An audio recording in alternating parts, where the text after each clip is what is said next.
Police ने SDPO Patan Zafar Mehdi की सरबराही में एक अहम कार्रवाई करते हुए चोरों का बड़ा पर्दाफाश किया है। उन्होंने 2 मतलूब चोरों को गिरफ्तार किया है। ये चोर लॉकडाउन का फायदा उठाकर ज्यादातर मसाजिद, खानकाहों और दीगर मकामात से नकदी रकूमात के साथ साथ मुख्तलिफ साजो सामान को चुराते थे। उनके कब्जे से भारी मिकदार में मुख्तलिफ साजो सामान बरामद हुआ है।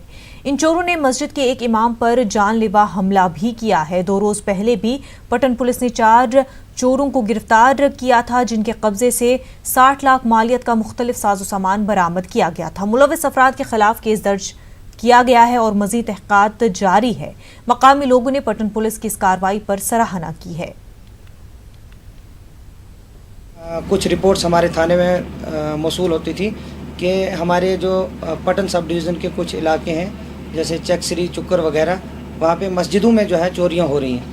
हम ऑलरेडी इस पे काम कर रहे थे, लेकिन जामिया मस्जिद जो है करालपुरा, वहाँ के इमाम पे जो है चोरों ने हमलावर होकर चोरी करने की कोशिश की। पुलिस जो है वहाँ पहुँची, उन्होंने अरसलान को अपने कस्टडी में लिया। बाद में जब क्वेश्चनिंग हुई डिटेल, तो हमें दूसरी गैंग जो है वो बस्ट करने का जो है वो मिल गया, जिससे हमें जो है मस्जिदों की चोरियों के एफआईआर सॉल्व हो गए। हमने तकरीबन काफ़ी इलेक्ट्रॉनिक्स जो मस्जिदों से ही चुराए हैं, ये सब जो है वहाँ से रिकवर किए हैं और मज़ीद जो है रिकवरी